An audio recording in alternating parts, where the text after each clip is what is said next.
En esta ocasión abordaremos el tema manejo integrado de mosquitos de importancia en salud pública que nos imparte el maestro en ciencias Walter E. Quesada Yaguachi. Él es asesor técnico y desarrollo de línea de vectores y urbana en lo que es agroquímica Tridente. El maestro Walter, ahora sí que es maestro en ciencias de la salud, con concentración en enfermedades transmitidas por vector por el Instituto Nacional de Salud Pública de México y licenciado en Biología, Química y Farmacia por la Universidad Técnica de Machala, Ecuador. Actualmente se desempeña como asesor técnico y responsable del desarrollo de la línea de vectores y control urbano en agroquímica Tridente, donde participa en la evaluación de eficacia y resistencia de insecticidas para el manejo de vectores y plagas urbanas. Cuenta con amplia experiencia en investigación entomológica, control vectorial y salud pública, habiendo coordinado pruebas de susceptibilidad a insecticidas, investigación operativa y monitoreo entomológico en programas nacionales de control de vectores en México. Ha sido autor principal y coautor de diversas publicaciones científicas sobre resistencia de mosquitos a insecticidas y vigilancia entomológica, así como ponente en congresos internacionales especializados en control de vectores. Su trayectoria combina investigación científica, experiencia en campo y desarrollo tecnológico aplicado al manejo de vectores, contribuyendo al fortalecimiento de estrategias de control y vigilancia entomológica en América Latina. Como podemos ver, pues una amplia experiencia en el tema que nos viene a presentar el día de hoy.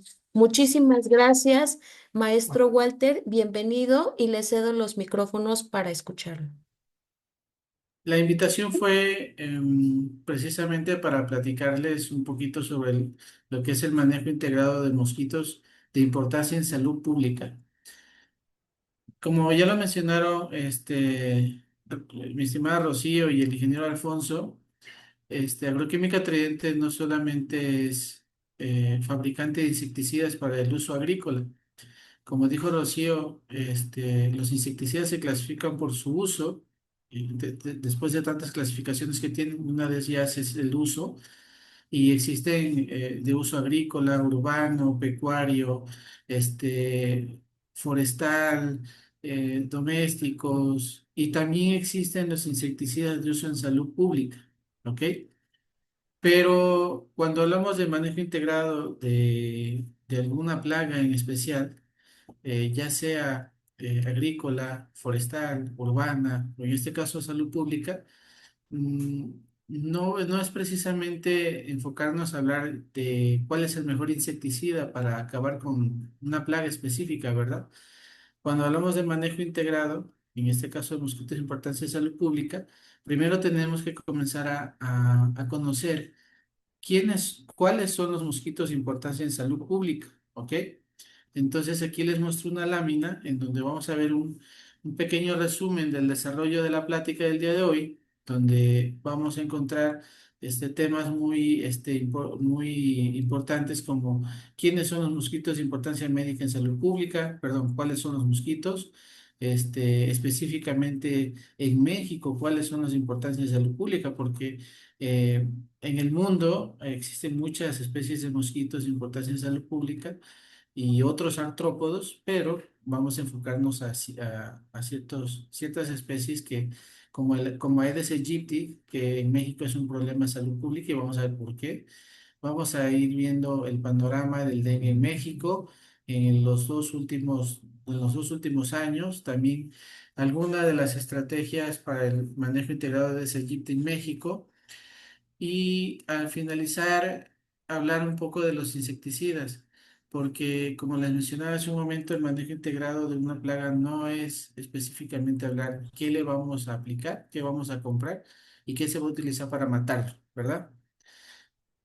Porque el manejo integrado no es aplicación de insecticidas, no es otra cosa más que prevenir y controlar, ¿ok?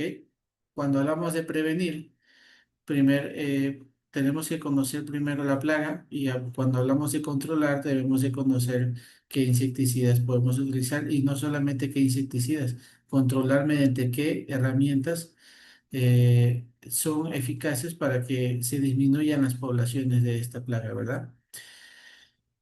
Los mosquitos de importancia médica en México. En México, los mosquitos pertenecen a una familia, ¿sí? De artrópodos conocida como Culicidae, para empezar. Algunos de estos mosquitos, algunas especies son capaces de transmitir virus, protozoarios, también parásitos, ¿no? Entonces, ya desde ese concepto básico de que no todos los mosquitos pueden transmitir todo, ¿ok? Y que algunos pueden transmitir virus, protozoarios, parásitos, etcétera. Debemos de conocer en México quiénes son los mosquitos de importancia médica documentados, ¿sí? Documentados no solamente en estudios científicos, sino también documentados en las normas oficiales mexicanas, en las guías y procedimientos operativos de SENAPRESE, en algunas instituciones de alto valor que dentro de México son una referencia no solamente científica, sino también operacional para la salud pública y epidemiológica de México. Entonces, ¿cuáles son los géneros y especies principales que son de importancia de salud pública en México? No son muchas, hablando de mosquitos, ¿ok? Porque si hablamos de artrópodos, pues vamos a tener que incluir garrapatas, triatominos, pulgas y otras cosas, ¿verdad? Entonces vamos a ser más específicos y esto va a ser sobre los mosquitos de importancia médica. El primer, Uno de los principales protagonistas como especie de mosquitos de importancia médica en México es Aedes aegypti. Todos ya lo conocemos por las noticias, por las revistas científicas, por lo, hasta por las redes sociales, ¿verdad? Entonces, ¿qué es Aedes aegypti? Es un mosquito, es un díptero de la familia Culicidae. Aedes es el género y aegypti es la especie. ¿Por qué especificamos de esta manera? Porque también existen más especies de aedinos en México. Existe Aedes aegypti, Aedes albopictus, Aedes tenorrhynchus, y así, créanme, muchas más especies de mosquitos. Pero en México o en Latinoamérica, no todas las especies de Aedes son capaces de transmitir enfermedades como el dengue, zika y chikungunya, ¿ok? E incluso otros mosquitos transmiten otros arbovirus, como por ejemplo Haemophilus, es un mosquito selvático, transmite la fiebre amarilla, ¿ok? No es del género Aedes, pero sí es capaz de transmitir un arbovirus, ¿verdad? Ahora, entre Aedes aegypti y Aedes albopictus, que son dos especies de mosquitos que se encuentran muy distribuidas en México y en Latinoamérica, especialmente en México, en la parte del sureste, está muy establecido, está muy colonizado, lo decimos en entomología, y ha sido un protagonista, un segundo protagonista muy importante en México. Sin embargo, el que está comprobado como transmisor principal es Aedes aegypti en México. Albopictus en otras zonas del mundo es transmisión principal de otras arbovirosis, pero en México se lo cataloga todavía como segundo transmisor, no principal, siendo Aedes aegypti el principal. De las enfermedades muy conocidas que ya sabemos, dengue, zika y chikungunya, las comprobables que Aedes aegypti transmite a las personas, ¿ok? ¿Cuál es la diferencia entre Aedes aegypti y Aedes albopictus? No es, cuando vemos un mosquito volar, realmente no vemos si es marrón oscuro o es negro negro. Entonces, realmente, cuando se realiza y se hace prácticas de investigación, ¿cómo diferenciamos entre un aegypti y un albopictus? Por morfología taxonómica. En el tórax, en la zona superior del tórax o el dorso del tórax del mosquito, nosotros vemos unas escamas de color blanco. En el caso izquierdo de Aedes aegypti, la forma las escamas toman una forma de una lira, ¿sí? El instrumento musical, ¿verdad? Una lira. Y en el caso de Aedes albopictus, la forma que toman las escamas es una línea recta que atraviesa el tórax, una sola línea recta que atraviesa el tórax del mosquito, ¿verdad? que viendo con una foto muy definida como la que tenemos en la pantalla, pues Aedes albopictus es más oscuro y más negro que Aedes aegypti, pero realmente en campo no podemos hacer esa diferenciación más que con un microscopio, un estereoscopio, ¿verdad? Pero esa es la manera en que realmente identificamos cómo es un Aedes aegypti, cómo es un albopictus. ¿Por qué es importante identificar y ver esta parte? Muchos dirán, es algo muy sencillo y quizás no tenga importancia. Claro que tiene mucha importancia. Si no sabemos identificar cómo es el rasgo principal de Aedes aegypti, que son las escamas en su tórax, en el dorso del tórax, si no podemos identificar eso, entonces en el momento de nosotros hacer una estrategia de control, pues entonces para nosotros todos los mosquitos son Aedes aegypti, ¿verdad? Entonces la probabilidad de que haya transmisión o un peligro o un riesgo de salud pública va a ser en todas las ciudades, en todas las localidades, en todos los pueblos, a cualquier altura, ¿verdad? Porque dependiendo de la especie también hay algunos mosquitos aedinos, o sea, del género Aedes, que que colonizan alturas que sobrepasan los 1500 metros del nivel del mar. Aedes aegypti, hay muy pocos reportes donde ha sucedido eso en Latinoamérica, no en México, pero entonces hablamos de Aedes, pero no todos los Aedes transmiten dengue o cualquier otra enfermedad en México, ¿verdad? Entonces, por eso tenemos que tener muy bien claro el rasgo taxonómico del tórax con las escamas blancas del mosquito para cuando hacemos la vigilancia entomológica, ya me estoy adelantando, pero cuando hacemos la vigilancia entomológica, nosotros estamos ahí estableciendo si está la presencia o no del mosquito, ¿ok? Si Aedes aegypti no está presente, entonces el riesgo disminuye muchísimo, el riesgo entomológico, ¿verdad? Esas serían las dos características, las dos diferencias entre los dos mosquitos que se encuentran muy establecidos y muy colonizados aquí en México. Son protagonistas de alto valor aquí en entomología en México y participan en todo, en todos los foros. ¿Qué sucede con los anofelinos?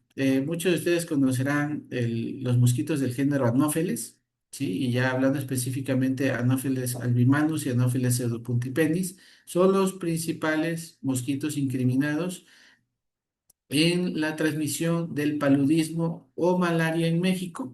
No solamente en México, en Centroamérica, Sudamérica, este, pero la diferencia entre los anófeles o los anofelinos con Aedes aegypti es que los anofelinos no transmiten virus. Los anofelinos transmiten, especialmente albimanos y pseudopuntipenis, transmiten el parásito causante de la enfermedad de la malaria o el paludismo. En México, Centroamérica, Sudamérica, en África especialmente, ¿ok? Entonces, esta enfermedad del paludismo ya es muy antigua, ya es muy viejita. Entonces, no hay que descartarla como una enfermedad importante, o como un problema de salud pública importante. En México, yo sé de muy buena información que en México la salud pública, el Departamento de Vectores a nivel nacional está trabajando o ha hecho mucho esfuerzo y mucho trabajo para tratar de eliminar estas infecciones por Plasmodium en México. ¿Para qué? Para llegar algún día, tener una certificación de México libre de paludismo, ¿verdad? Entonces, yo sé que México está trabajando en esto.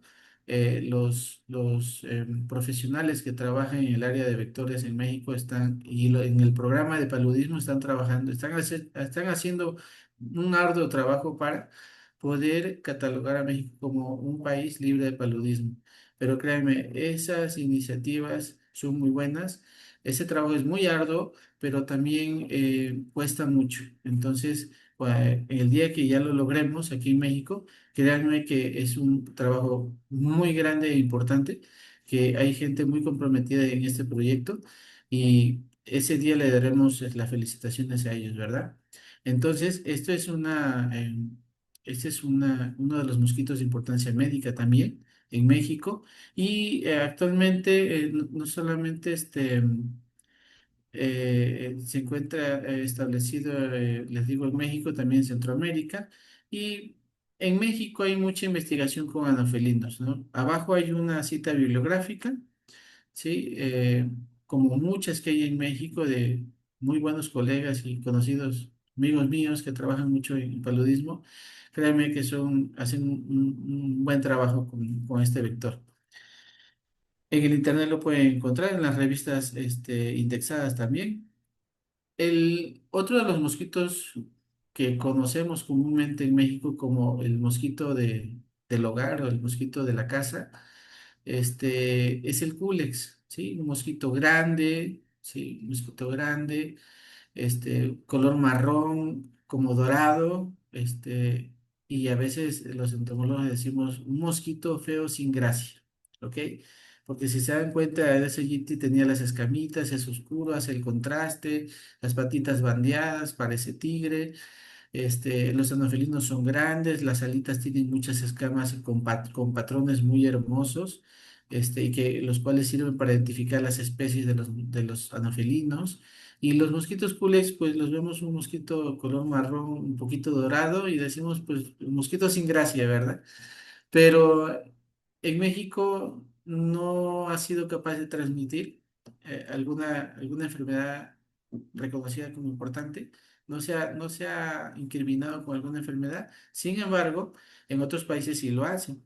Transmite algunas encefalitis, o también es vector de la fiebre del Nilo Occidental. Por eso es considerado un mosquito de importancia en salud pública en el mundo, y en México pues no se le quita de vista porque eh, actualmente, me parece que es en el 2024, en el 2023, ahí abajo está la cita bibliográfica de un investigador conocido aquí en México, el doctor Zúñiga, junto a otros colegas que trabajan en esto de la entomología, investigación en entomología. Lograron detectar un culex, un mosquito culex, Quinquefaciatus, infectado por el fiebre del Nilo Occidental aquí en el norte de México. ¿Ok? Ahora, ¿qué sucede cuando identificamos un mosquito que normalmente no debe, aquí en México no es capaz de transmitirlo, o bueno, de transmitirlo primeramente, ¿no? No hay que hacer noticias amarillistas, porque realmente estos son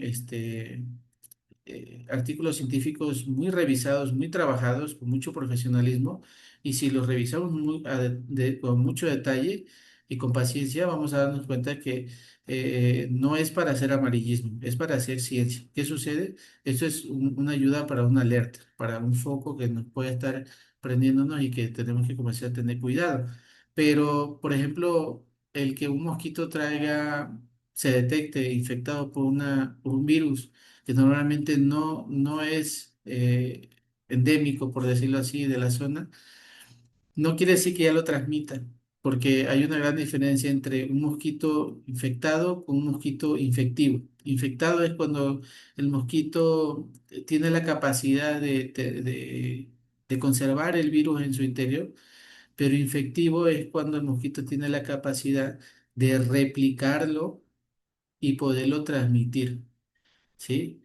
Entonces, no quiero que luego este comentario o esta reseña del artículo que salió hace un poquito, en el 23, no quiero que se convierta en una noticia amarillista, ¿no? Pero sin embargo es para que una referencia, para que ustedes vean que en México se está trabajando no solamente Aedes aegypti, no solamente Culex, perdón, anofelinos, también se está trabajando con Culex, a pesar de que en México no está transmitiendo nada, pero ayuda mucho de eso se trata la vigilancia entomológica. Ahora, la vigilancia entomológica no solamente es de una especie, de la que ya sabemos que transmite algo, de la que ya sabemos que si nos pica y viene infectado, y como es infectivo también, ya nos va a enfermar, ¿verdad? No, la vigilancia entomológica en su claro sentido del concepto es vigilar, ¿sí? Vigilar la entomología o el mundo entomológico del lugar donde estamos haciendo muestreos. Entonces, les había comentado al inicio que los aerinos el principal en México que transmite y está comprobado, está incriminado su transmisión del dengue, es Aedes aegypti. Pero también hay otras especies de Aedes, como Aedes vittatus. Ahora, Aedes vittatus no estaba registrado aquí en México como un mosquito. Primeramente no estaba registrada su presencia aquí en México del género, perdón, de la especie Vitatus. No estaba registrada su presencia. O sea, vean la importancia de hacer una vigilancia entomológica continua. No estaba registrada la presencia. ¿Qué significa? Cuando decimos no está identificada la presencia, significa que de alguna manera, ¿sí? Obviamente no natural porque estamos en el siglo XXI y en 2026, de una manera artificial y comercial, el mosquito vino de otro continente, esta especie, ¿ok? Porque Aedes aegypti y Aedes albopictus ya llevan muchísimos años aquí, llevan más años que yo de vida. Entonces, Aedes Vitatus recientemente, en el 2024, se reportó la presencia de esta especie, no nueva, sino de esta especie aquí en México por primera vez en el finales del 2024, en el sureste de México, específicamente en el estado de Yucatán. Ahora, este mosquito Vitatus, Vitatus, está documentado en revistas científicas que es transmisor de fiebre amarilla, dengue y chikungunya. Pero volvemos a lo mismo. Está documentado en otros países que lo transmiten, ¿verdad? ¿Lo está haciendo aquí en México? No lo sabemos. Para eso está trabajando, ¿sí? Los programas de vectores de México, para saber con los institutos nacionales de salud pública, con los institutos de investigación de las universidades, de otros, de otros establecimientos, están trabajando para saber primero si es capaz de infectarse acá en México con virus locales. Segundo, también comprobar de manera científica si este mosquito puede ser en México infectivo. ¿Ok? Entonces no es nomás que, no solamente es decir, ya llegó y en Asia transmite dengue, aquí también lo va a hacer. No, es la alerta temprana. Sin embargo, no es hacer amarillismo. Felicito mucho a los colaboradores de la UADY que con su monitoreo lo encontraron, ya lo registraron como primer registro, primera aparición. ¿Cuál es la diferencia entre Aedes aegypti? Porque pues es oscuro, tiene las patitas bandeadas de negro, de blanco. Es más, parece por el color muy oscuro, parece más albopictus que aegypti. Pero si ustedes se dan cuenta en la imagen izquierda, el tórax, en el dorso del tórax, no tiene una lira, no tiene una raya que atraviesa la parte media, blanquita, no. Tiene hacia los laterales de su tórax unas manchitas como puntitos blancos, ¿no? Que bandean todos sus lados del tórax. Entonces, esa es su característica principal para taxonómica para decir que es una Aedes de la especie Evitatus. ¿Ok?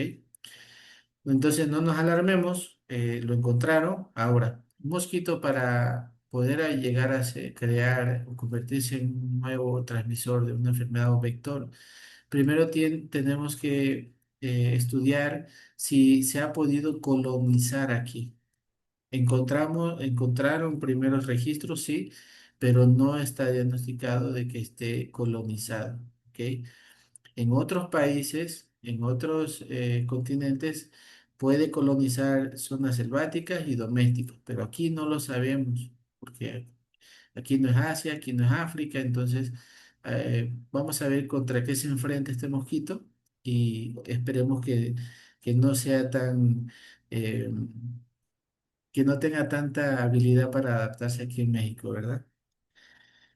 Ahora, regresamos al protagonista de la conferencia, es Aedes aegypti, ¿sí? Porque hablamos de importancia en salud pública.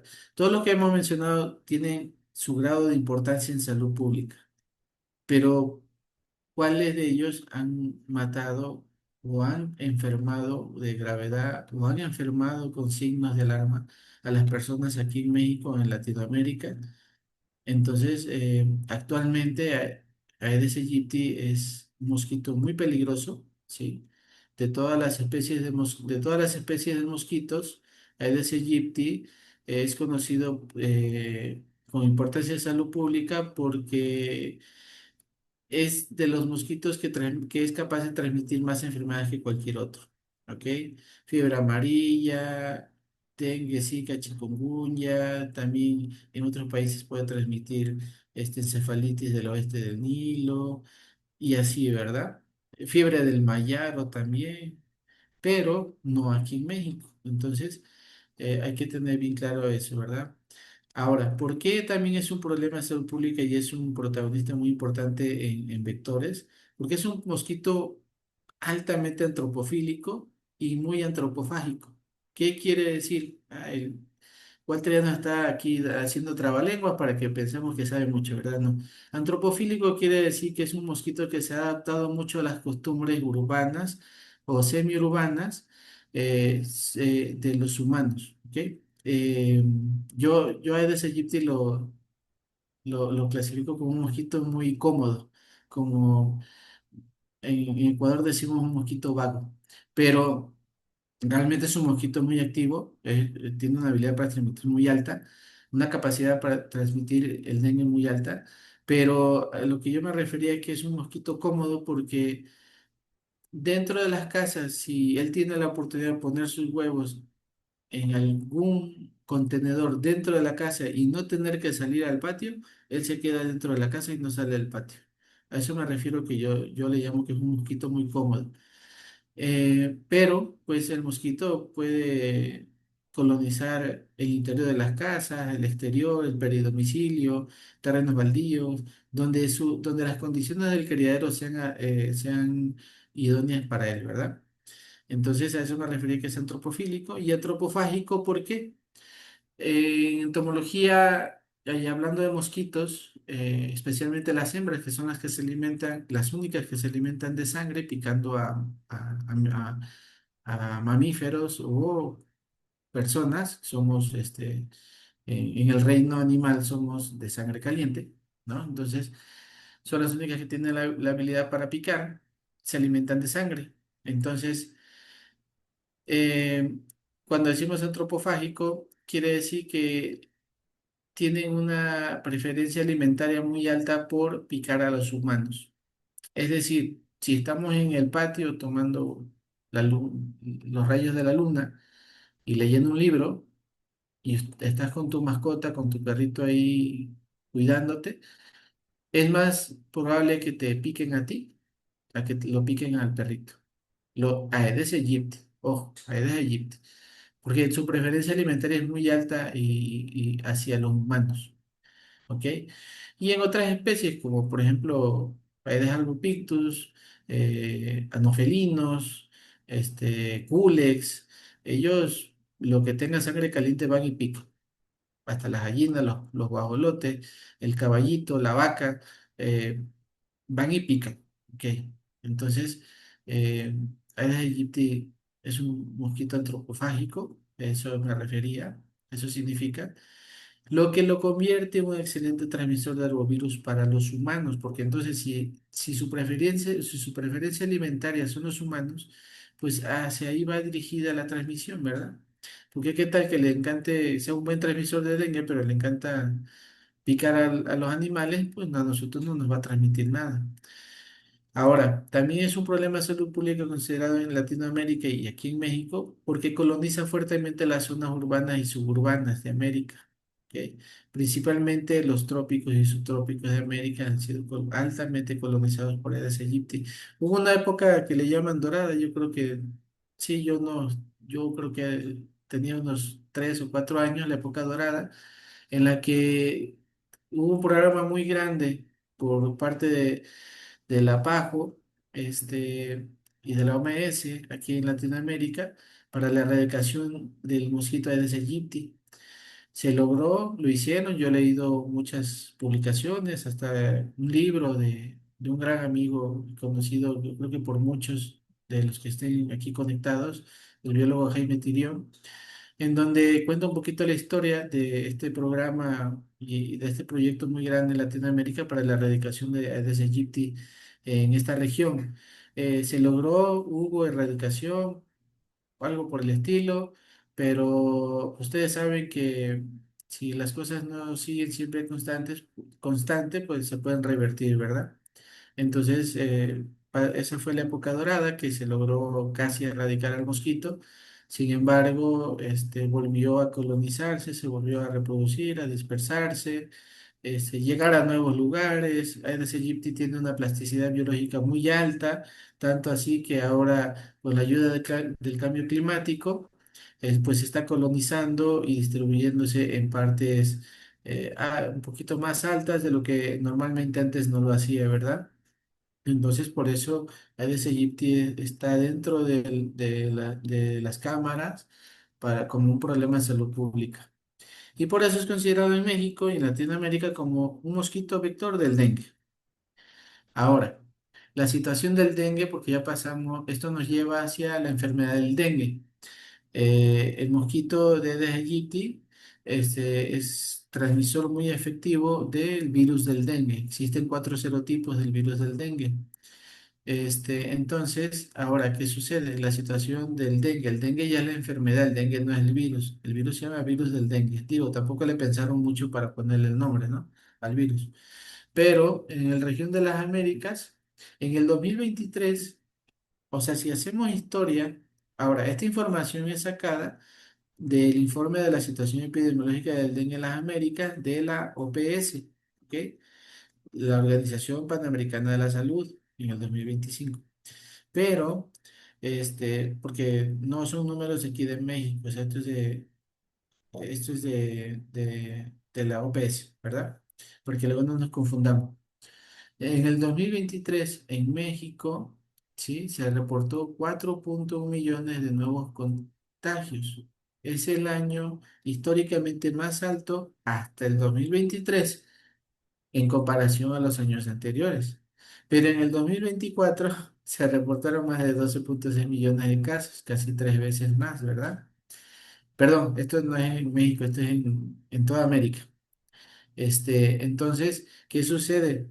Cuando en el 2023 la PAJO había pensado que, que había alcanzado el mayor récord de contagios en el 2020 en el 2023, en el 2024, se triplica y se dispara. Digo, no, tiene un poquito de relación confundida por ahí con la aparición de la pandemia, del COVID, pero y el sector público, en el caso de los programas de dengue, la verdad es que lo trabajan muy bien. Ya son profesionales y áreas y muy especializadas para esto y yo no creo que sea algo de confusión, ¿verdad? Porque apareció la pandemia y que se confundían y la fiebre y capaz si era dengue. No, o sea, dengue, la gente que trabaja en los centros de salud para los casos de dengue ya tienen mucha experiencia, ¿verdad? Digo, y los que van adentrándose la siguen adquiriendo de los que ya la tienen, ¿verdad? Y en este año, en los países como Argentina, Brasil, Colombia y México, concentraban el 90% de esos 12.6 millones de casos en toda Latinoamérica. Entonces, quiere decir que estos cuatro países son los que enfrentaban el récord del mayor problema que estaba causando dengue en todos estos países, ¿verdad? Pero ya en el 25, pues obviamente se reportaron 4.4 millones de casos confirmados, o sea, volvimos a estar casi como en el 2023, igual un poquito más alto, ¿ok? También se reportan no solamente los casos, también los confirmados. Ahora, aquí hay algo muy importante de leer las noticias o los informes de epidemiología. Una cosa son los casos de dengue que se reportan, ¿ok? Si ven en la literatura ahí dice 4.4 millones de casos, ¿ok? Pero de esos 4.4 millones de casos, ¿cuántos fueron confirmados que eran de dengue? ¿Ok? Se los registran como casos de dengue, pero los confirmados son 1.7 millones. No son todos. Ahora, muchos dirán, ¿por qué no confirman todos? Pues bueno, entonces se va a saturar el sistema de salud pública en los países porque tenemos que confirmar todos. Toda esa confirmación se hace con base en un muestreo.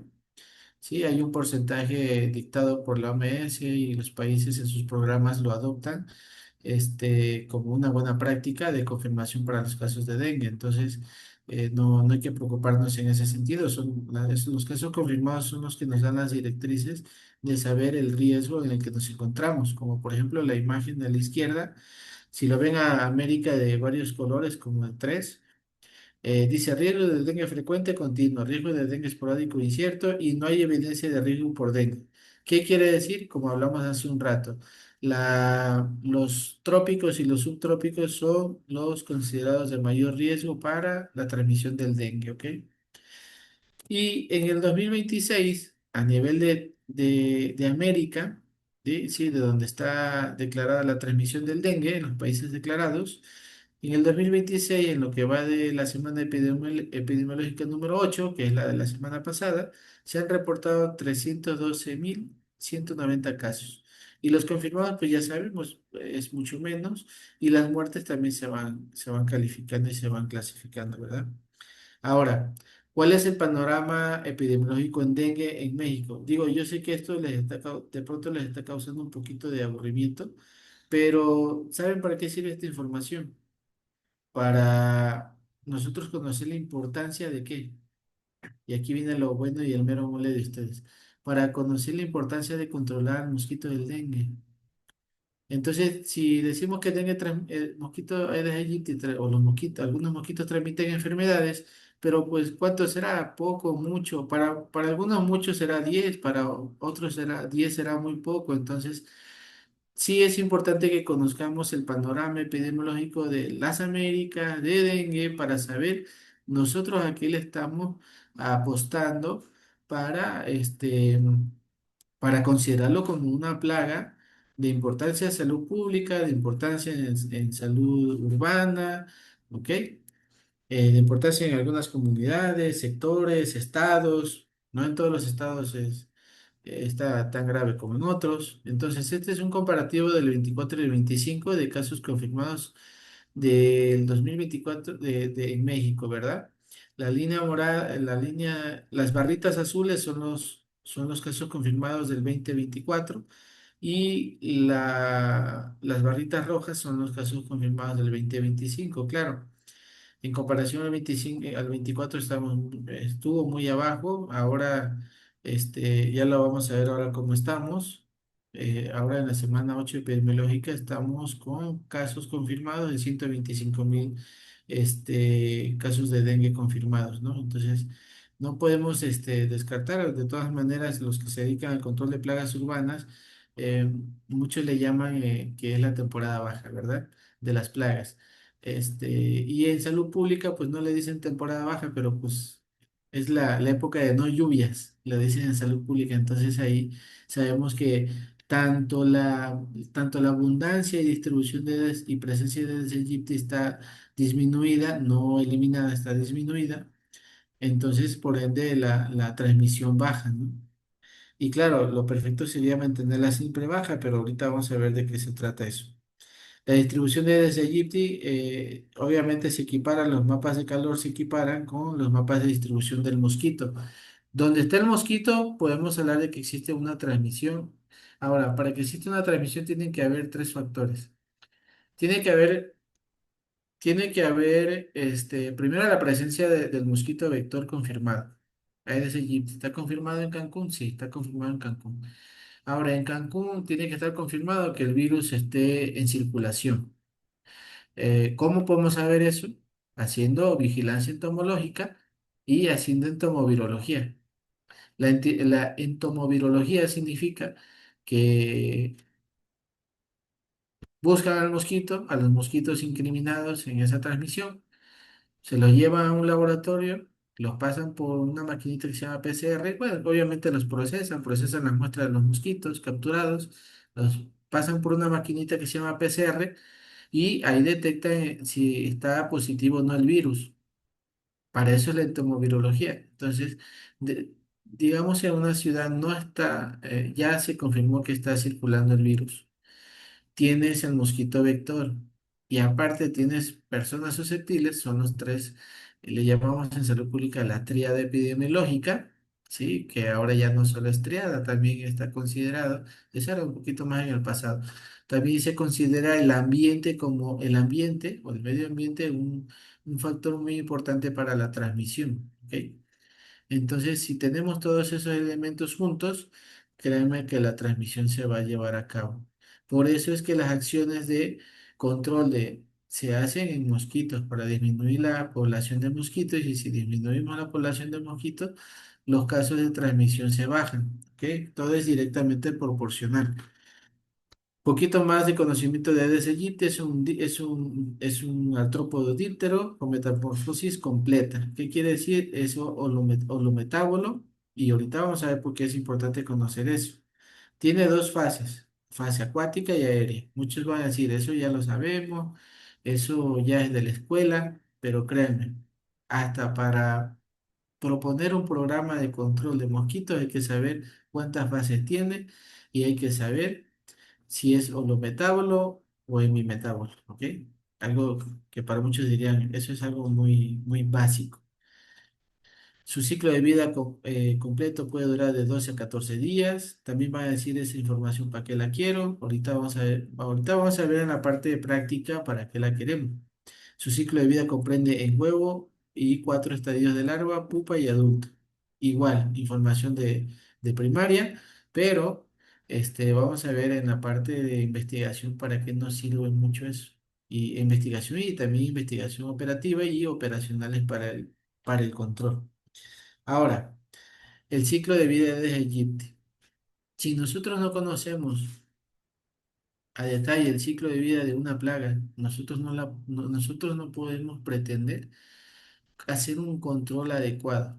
Sí, aplicar insecticidas es la herramienta y para bajar poblaciones, pues déjenme decirles que no. No solo el manejo integrado de una plaga no se trata solamente de aplicación de insecticidas.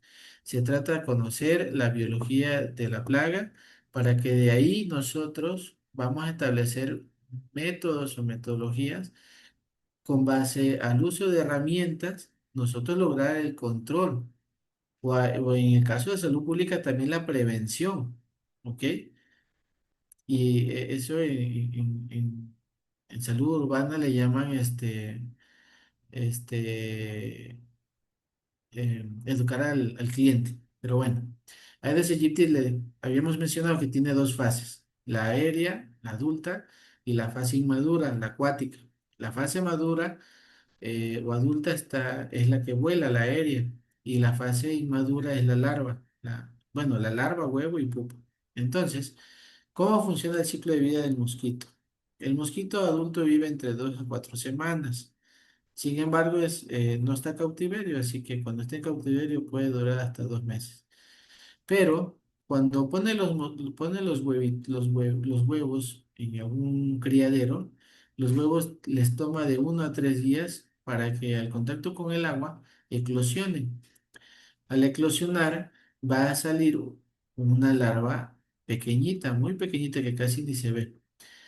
La larva tiene tres tamaños, ¿sí? Y se los ha categorizado o se los ha denominado como estadios larvarios. El primer estadio es el más pequeño, el que recién emerge. Conforme va creciendo, alimentándose, va creciendo, muda para el siguiente estadio. ¿Ok? Crece en su interior y luego muda esa piel vieja. Y cuando ya deja la piel vieja, cuando ya muda, la larva sale más grande. Entonces, esa es la metamorfosis de 4 estadios que tiene la larva para conforme se va alimentando. Cuando la larva completó los 4 estadios, para ese entonces ya debió haber pasado no puedo mover esto, entre 4 o 5 días, ¿verdad? Y cuando se convierte ya en pupa, que la pupa es la crisálida, lo conocen mucho en la agricultura, las plagas, la crisálida, pero esta sigue siendo acuática, ¿ok? Ahora, en la fase de pupa no come, solamente respira. Ya todo lo que comió lo hizo en la fase de larva, ¿ok?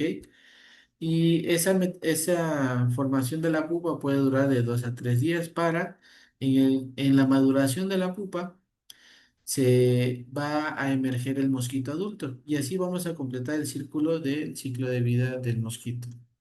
Ahora, ¿para qué nos sirve? O sea, veámoslo en la mente del dibujito. ¿Para qué nos sirve conocerlo y tener muy claro este esquema del ciclo de vida del mosquito? Por ejemplo, en la fase aérea o adulta, yo puedo establecer algún método de control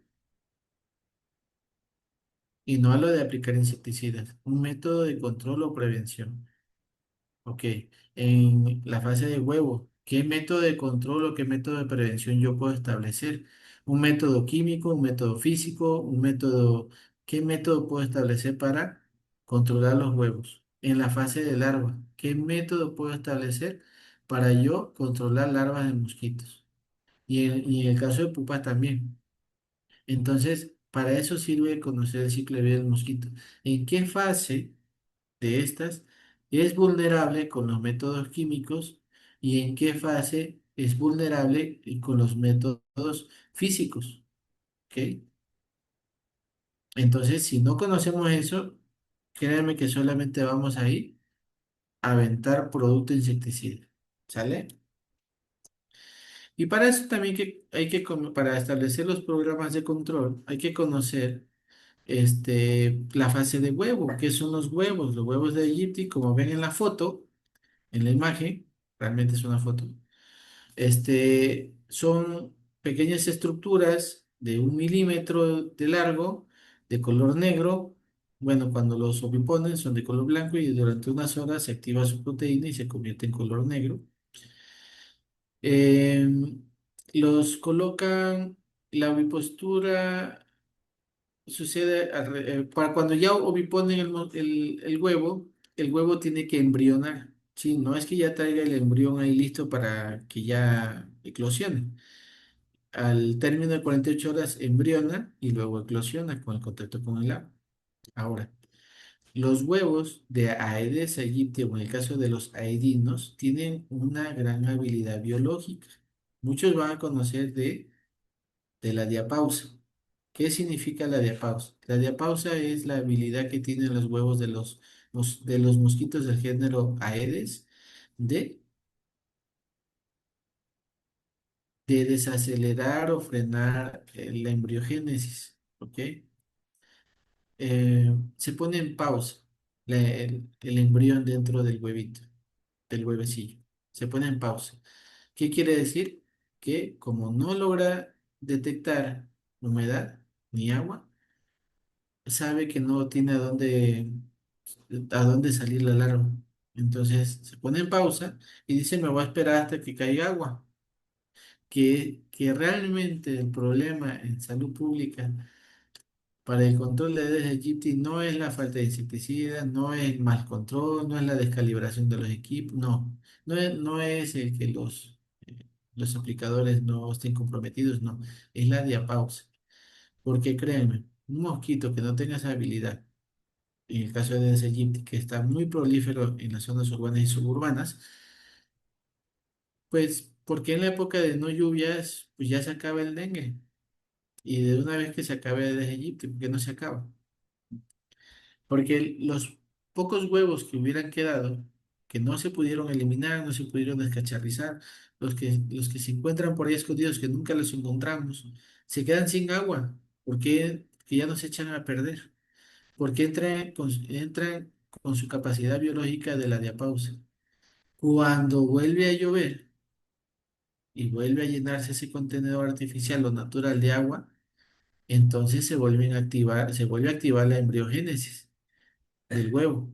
Y ahí es donde, pues otra vez aparecen los mosquitos, pues sí, porque salen machos, salen hembras del mismo criadero, 50-50, como dice la literatura, en proporciones 1 a 1, pues salen 10 mosquitos machos, 10 mosquitos hembras, aparéalos, cada una pone de 80 a 120 huevos y súmale y multiplícale.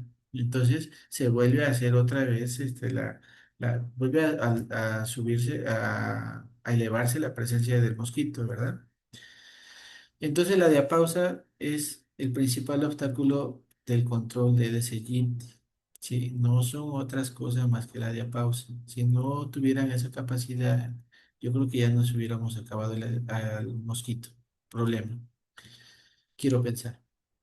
Este, ¿qué sucede con la oviposición? ¿Cómo funciona la oviposición del mosquito Aedes? Los aerinos, como necesitan y tienen esa capacidad biológica de la diapausa, ellos no sueltan los huevos en el centro o directamente en el agua, como lo hace Pulex y lo hace los anofelinos. Ellos lo ponen así, en las paredes y en el borde en donde toca el agua. ¿Por qué? Porque si se llena el contenedor con agua, ya tiene el contacto con el agua. Y si baja el nivel del agua, pues se desactivan y entran en diapausa. ¿Ok? Entonces, por eso tiene esa habilidad de ponerlos al borde del filo de donde está conteniendo el agua el contenedor. Y así se ven los mosquitos en un tambo, bueno, en la llanta no se ve, que todo es oscuro, principalmente en los tambos, en los tinacos, en las cisternas, así se ve, como ven en la imagen, así se ven los huevos de los mosquitos. Aquí hay un pequeño video, igual lo vamos a pasar. Les había comentado que el mosquito lo pone en las paredes, en el contenedor. Cuando lo bipone, es de un color blanco, como un arrocito, pero bueno, bien más pequeñito que un arroz, pero tiene esa forma, ¿verdad? En el paso de algunas horas, la proteína se activa del huevo y toma su coloración oscura. ¿Ok? Ahora, ¿qué sucede con la larva de Aedes aegypti? ¿Sí? Ya conocimos la parte del huevo. El huevo es casi impermeable. Al huevo no le penetra ningún insecticida, así que no existen ovicidas. ¿Ok? Hasta ahorita. Y si ya lo hay, qué bueno. Pero yo sé que todavía no hay para dengue, los programas de dengue no hay ovicidas. Ahora, la larva del mosquito de Aegypti, ¿qué sucede? Después de que eclosionan los huevos, ¿ok? Salen, les dije, cuatro fases larvarias, son cuatro tamaños diferentes. Conforme va pasando de fase, la larva va creciendo, ¿verdad? Ahora, los que nos hemos dedicado a criar larvas o a colectar larvas de mosquitos, diferenciamos obviamente el tamaño y en qué estadio está, ¿ok? Son cuatro fases larvarias, puede durar de 6 a 9 días, de 7 a 10 días. La literatura a veces no puede ser muy exacta porque todo depende de la temperatura. En diciembre, en, no sé, en Morelos, no puede durar 6 días esa fase, o sea, capaz si dura mucho menos.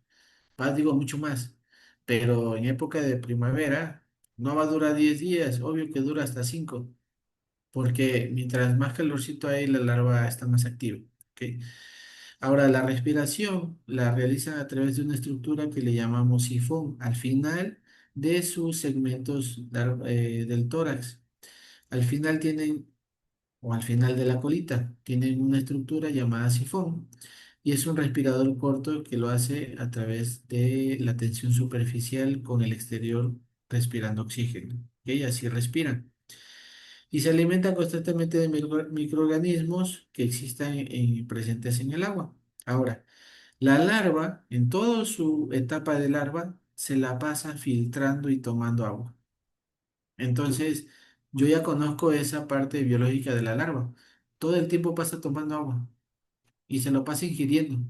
Ah, yo conozco de insecticidas. Yo sé que existen los insecticidas de contacto, los de digestión. Ah, y por ahí voy pensando, ¿verdad? Entonces, de ahí es de donde nace el desarrollo. Pero bueno, son muy activas y generalmente, y bueno, casi siempre, todas las larvas de los mosquitos Aedes tienen un movimiento para moverse dentro del agua de serpenteo o serpentina. ¿Ok? ¿Qué quiere decir el serpenteo? Como una serpiente. Así se mueven, así nadan ellas, así se comportan. Y es de esta manera. ¿Ok? Si se dan cuenta, no lo hacen de forma errática, lo hacen en forma de una S. Así se mueven las larvitas mientras están comiendo. Hay unas que no se mueven, no es porque están muertas, sino porque están comiendo lo que ven ahí como basuritas, es alimento para larvas, ¿ok? Ahora, la otra fase es la pupa de Aedes aegypti. ¿Qué sucede con la pupa? La pupa no se alimenta, entonces no filtra agua, no se ingiere nada, está protegida por una estructura de quitina, una coraza muy fuerte que también no es permeable, es impermeable, nada entra y nada sale. Lo único que hace es respirar por unas estructuras que tienen en el tórax, se llaman trompetas. Si la ven aquí, es como una trompetita, está casi en el filo del agua, por ahí respira. Antes del larva lo hacía con el sifón, que lo tenía en el último segmento del abdomen. Ahora lo tiene por el área del tórax, por ahí respira. ¿Por qué cree que lo tiene por el área del tórax esa estructura? ¿Dónde queda, ya cuando es adulto, dónde tienen los espiráculos los mosquitos? Recuerden que los espiráculos son las entradas para respirar aire, oxígeno. Los espiráculos los tienen a los lados laterales del tórax y justo donde están las trompetas ubicadas, están ubicadas casi directamente hacia los espiráculos, ¿ok? Por eso están ahí, ya no están al final de la colita. Son muy activas y su única función es madurar entre 2 o 3 días al mosquito adulto y solo respira. Así se mueven y así se comportan las larvas las pupas de mosquitos. No hacen otra cosa que andar brincando y respirar en el borde del agua. ¿Ok? Ahora, ya que conocimos la fase del mosquito, van a decir es que ya no estuvo tan aburrido como los datos epidemiológicos, pero dicen no vemos acción. Ya conocimos al vector, ya conocimos su ciclo de vida, ya conocimos sus fases. Digo, no entramos tanto a detalle porque si no nos tomaría como, como un mes de clase y ahí sería un diplomado. Ahora, el hábitat de los estadios inmaduros. Ya conocimos su fase madura e inmadura. Digo, inmadura. ¿Qué sucede con la fase inmadura? ¿Dónde se crían? ¿Dónde ponen los huevos? ¿Cómo es el ambiente de ellos? ¿Ok? Entonces, para el hábitat de los estadios inmaduros, existen dos tipos de criaderos clasificados por la OMS. Los, los criaderos artificiales y los criaderos naturales. ¿Ok? ¿Cuáles son los criaderos artificiales? Neumáticos en desuso, tinacos, floreros, cisternas, tambos, botellas sin usar, tiradas en el patio, se llenan de agua de lluvia. ¿Y cuáles son los criaderos naturales? Son huecos de troncos, huecos de árboles, troncos viejos, huecos en rocas, como ven aquí, las bromeláceas. Las bromeláceas son eh, en los hogares es un criadero natural muy apetecido por los mosquitos del género Aedes y especie aegypti. Y algo que a muchos se nos pasa por alto, los frutos secos. Sí, muchos entomólogos decimos, hay frutos secos en las zonas selváticas o en las zonas de vegetación no perturbadas. Ahí nomás hay uno que otro coquito por ahí tirado porque se le cayó del árbol y pues ahí que pueden salir 20 mosquitos. Falso. En las zonas urbanas, en las zonas costeras, en las zonas ya ni siquiera costeras, en las zonas urbanas de cualquier otra ciudad, hay negocios donde venden cocos. ¿Qué sucede con los que venden cocos? Pues de pronto antes los tiraban a la basura, está bien, pero estamos en el siglo XXI, 2026, donde ahora reciclamos todo. Si se van a una plaza y compran alguna marca en especial de algún Apolo, no recuerdo ahorita la marca, los botones tienen una etiqueta grandota que dice botones hechos de material reciclado de fibra de coco. ¿De dónde creen que sale esa fibra? ¿Quién cree que los recolecta los frutos secos, esos cocos ya, pues ya deshecho, en desuso? pues las mismas personas que se dedican a vender coco luego lo reciclan, así como las personas que se dedican a guardar las botellas de plástico, las neumáticos, las latas, y el vidrio, el metal y etcétera. Así también ahora reciclan los cocos. ¿Ok?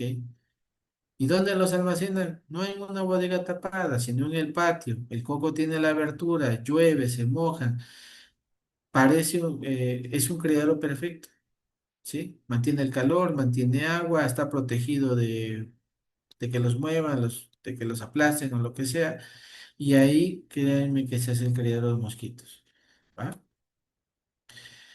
Ahora ya vamos a los mosquitos adultos, la fase aérea, Aedes aegypti, ahí está. Si ven la lira, es oscuro, patas bandeadas, digo marrón oscuro, patas bandeadas, su tórax con las escamas blancas en forma de lira. Esa de ahí es una hembra porque su probóscide no tiene, tiene plumas muy pocas, que no es no tiene, las antenas no tienen una densidad muy alta de sus vellosidades, que le decimos como plumeros. Ahora, el mosquito adulto solamente la hembra pica, ¿ok? Es la única que transmite el virus que nos da la enfermedad del dengue, ¿ok? Los machos se distinguen de las hembras porque las antenas las tienen plumosas y palpos largos.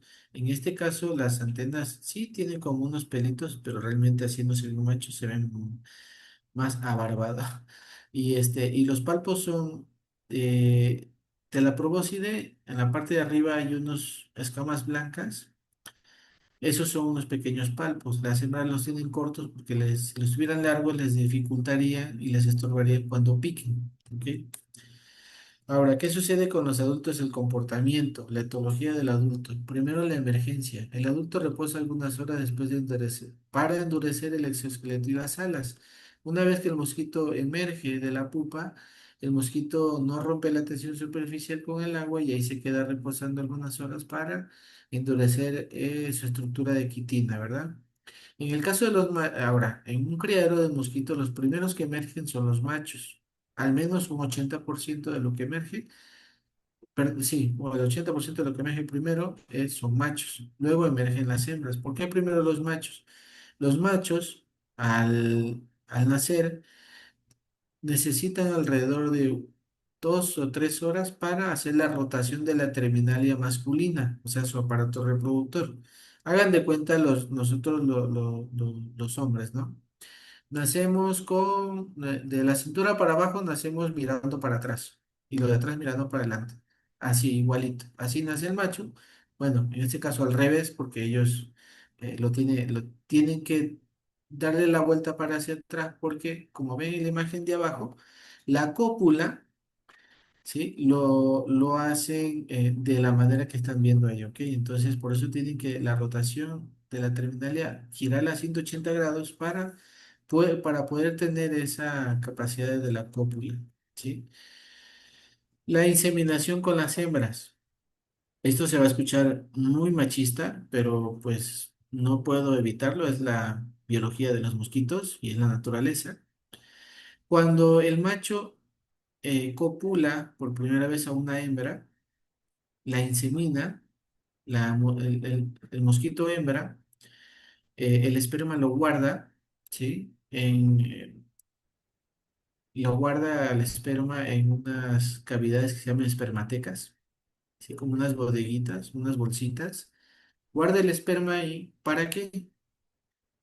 Porque después de que insemina a la hembra el macho, al ir retirando su aparato reproductor, le deja poniendo un tapón de proteína o cera, es una mezcla de muchas cosillas ahí en su aparato genital a la mosquita hembra. Entonces, quiere decir que la mosquita hembra jamás se va a volver a aparear o a copular con otro macho. Por eso les dije que se iba a escuchar un poquito machista esto. O sea que el mosquito vino, la inseminó y al terminar de la inseminación le puso un taponcito y se va. Y el macho puede ir a seguir inseminando a cualquier otra hembra, pero la hembra ya quedó inseminada para toda su vida reproductiva. Y cuando hablo reproductiva no es que se siga copulando. Reproductiva es porque de ahí lo único que va a hacer es picar sangre comer, buscar alimento energético como savia y estas mieles de las flores y poner huevos, nada más. Entonces ya no se va a tener que parear con otro macho porque en las espermatecas ella almacenó el esperma para que en cada picada de sangre pone una porción de huevos que tiene adentro, que los madura con la proteína de la sangre que chupa. Luego en otra picadura de sangre, busca otro criadero y vuelve a poner. Y así sigue poniendo, ¿no? Y así sigue picando, poniendo huevos, picando y poniendo huevos. ¿Cómo insemina? Los huevos no los insemina cuando ya después de que los maduró. Entonces, por eso guarda el esperma en pequeñas bodeguitas, para ir ocupando de a poquito en poquito, no se le acaba.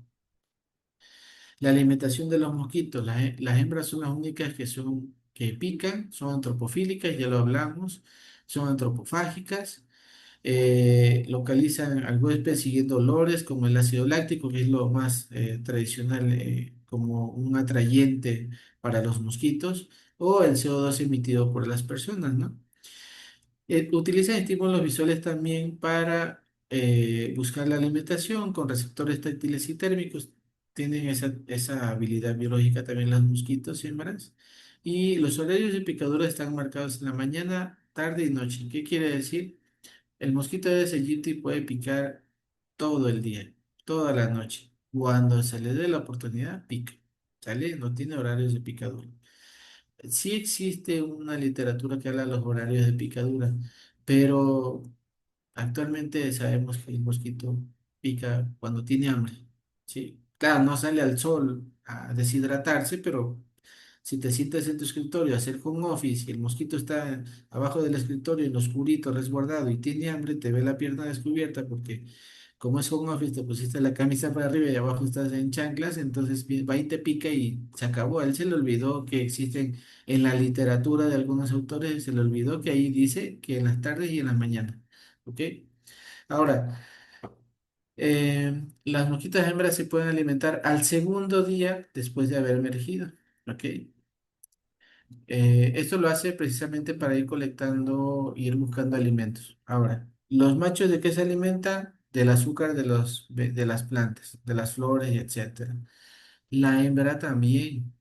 Si la hembra no se alimenta de la sangre, la hembra utiliza la sangre para extraer la proteína y enriquecer los huevecillos. No es su energía. Digo, seguramente de ahí también agarra azúcar, ¿no? Porque traemos glucosa, pero realmente también busca, después de nacer, después de emerger, lo primero que hace es copular, luego de copular busca alimento, y luego busca picar sangre, y luego busca oviponer, ¿ok? Aquí hay un pequeño video ilustrativo para que ustedes vean cómo es que la mosquita hembra introduce la probóscide en la piel humana. Estos son los palpos, esas pequeñas antenitas que se ven ahí. Si la hembra tuviera palpos largos como el macho, entonces la hembra no pudiera picar y le estorbarían. Cuando la hembra pica a una persona enferma o que trae el virus del dengue, ¿sí? Ella lo incuba adentro. Luego de que lo incuba, el mosquito lo pasa. Digo, es un proceso muy complicado. Yo se lo estoy contando como que fuera la escuelita, ¿no? Luego de incubarlo en el estómago, lo pasa hacia la saliva que tiene, bueno, hacia las glándulas salivales. De las glándulas salivales, cuando vuelve a picar a otra persona, este, lo que hace el mosquito es inyectar saliva, ¿ok? O sea, no inyecta la sangre de la persona anterior que picó, esa sangre ya la utilizó, ya la filtró, ya le hizo lo que sea a la sangre para nutrir a los huevecillos, pero en su interior el mosquito no sabe que se está reproduciendo y incubando el virus del dengue. El virus del dengue se incuba tan perfectamente en el organismo del mosquito que, que coloniza las glándulas salivales, las células de las glándulas salivales del mosquito, y obviamente cuando el mosquito pica a otra persona después para volver a llenarse de sangre y volver a poner huevos, cuando pica a otra persona, lo primero que inyecta cuando pica es saliva. ¿Por qué? Porque la saliva, aparte de traer el virus ahí del dengue incubado, trae ciertas enzimas que permiten adormecer y nosotros no sentir la picadura. Cuando nosotros sentimos la picadura es cuando realmente ya está llena y ya está sacando la probóscide. Pero primero nos inyecta anestesia y en esa anestesia va el virus. Entonces el mosquito nos infecta de verdad sin darse cuenta. Ahora, la vigilancia entomológica que es importante para los programas de control. ¿Por qué? Porque entonces yo voy a hacer programas de control guiados hacia la parte inmadura o la parte adulta. Yo voy a hacer programas de control enfocados en los huevos o enfocados en las larvas. O sea, ¿a dónde voy a hacer el enfoque? En la inmadura. Y obviamente en la adulta lo único que me queda son los mosquitos. Pero un control de prevención de transmisión o un control de baja de poblaciones de mosquitos. ¿Ok? Por eso les dije que hace rato, les dije que tenemos que ir conociendo todas las fases para mediante lo que queremos eliminar, nosotros establecemos los métodos de control. Ahora, la vigilancia entomológica va guiada hacia eso también. Si no tengo mosquitos adultos identificados, ¿sí? Y solamente lo que en la vigilancia entomológica aparecen huevos por pesquisas larvarias, entonces lo que único que voy a hacer es métodos de control o métodos de control físicos, ¿no? Destrucción de criaderos, y tantas cosas que vamos a ver ahorita, ¿no? Ahora, el objetivo de la vigilancia entomológica es medir la presencia, distribución geográfica, abundancia y densidad temporal de las poblaciones de mosquitos. También estimar los riesgos entomológicos y de transmisión de los virus en el tiempo y en el espacio. Medir la presencia de dípteros para conocer las especies dominantes que puedan actuar como vectores primarios o vectores secundarios. ¿Ok? Para eso nos sirve la vigilancia entomológica. ¿Ok? Eh, En plagas urbanas no le llaman vigilancia entomológica, se llama de otra manera, ya se me olvidó. Pero bueno, no le llaman vigilancia entomológica, se llama muestreo, se llama búsqueda y otra cosa de las plagas, ¿verdad? Pero esta vigilancia entomológica nos sirve para todo esto y con base a eso nosotros establecer las medidas de control, ¿ok? Que al final del día, como le llamemos o como le denominemos, la acción es la misma. ¿Sí?